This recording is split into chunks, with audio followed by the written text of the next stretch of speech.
Cek cek 1 2 3. Oke, pernah nggak sih lu lagi sendirian di rumah, lampu mati, dan tiba-tiba ada suara kursi geser sendiri? Langsung deh otak mikirnya, ini kucing, tapi lu baru inget, gua kan nggak punya kucing. Terus lu mikir, apa jangan-jangan setan ya?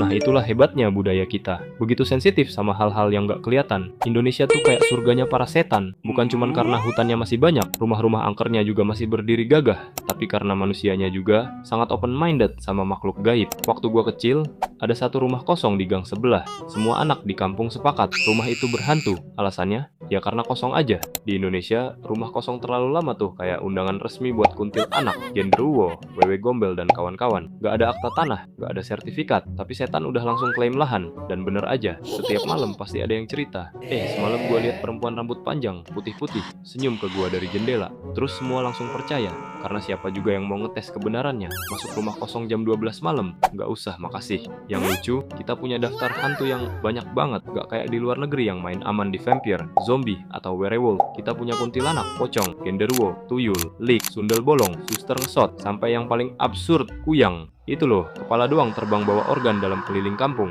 Kalau di barat hantu muncul buat balas dendam, di sini kadang cuma nongol buat duduk, atau nangis, atau nyari anaknya. Kayak pengangguran tapi masih pengen eksis. Dan herannya, manusia hidup malah kayak hantu, kerja lembur tiap hari, gak punya waktu tidur, susah senyum. Sementara setannya malah viral, dan kayaknya udah monetisasi YouTube. Tapi coba kita lihat dari sisi ilmiahnya. Fenomena ngelihat hantu itu ada istilahnya pareidolia. Jadi otak kita suka banget nyari pola dari hal yang random. Misalnya lo lihat bayangan di dinding, terus otak lo bilang, itu kayak muka orang, padahal cuma bekas rembesan air. Dan kalau dari kecil lo udah disuapin cerita serem, nonton film horor tiap malam, plus suasana gelap dan sepi, otak lo langsung ngarang cerita sendiri. Terus ada juga yang namanya sleep paralysis alias ketindihan kalau di kampung gua disebutnya. Ini sering banget kejadian. Lo bangun, sadar, tapi nggak bisa gerak karena panik. Otak mulai halusinasi. Tiba-tiba lo ngerasa ada yang duduk di dada, padahal bisa jadi itu cuma bayangan dari baju yang digantung di pojok kamar. Tapi otak lo udah yakin, ini pasti genderuwo. Dari sisi psikologi, ada teori yang bilang kalau kepercayaan terhadap hantu itu bagian dari collective belief system. Jadi kalau satu lingkungan udah percaya sama satu makhluk, maka pengalaman itu bisa dirasain bareng-bareng. Kayak di sekolah. Semua sekolah di Indonesia pasti punya kamar mandi angker. Satu murid cerita lihat bayangan, besoknya jadi mitos abadi. Lucunya,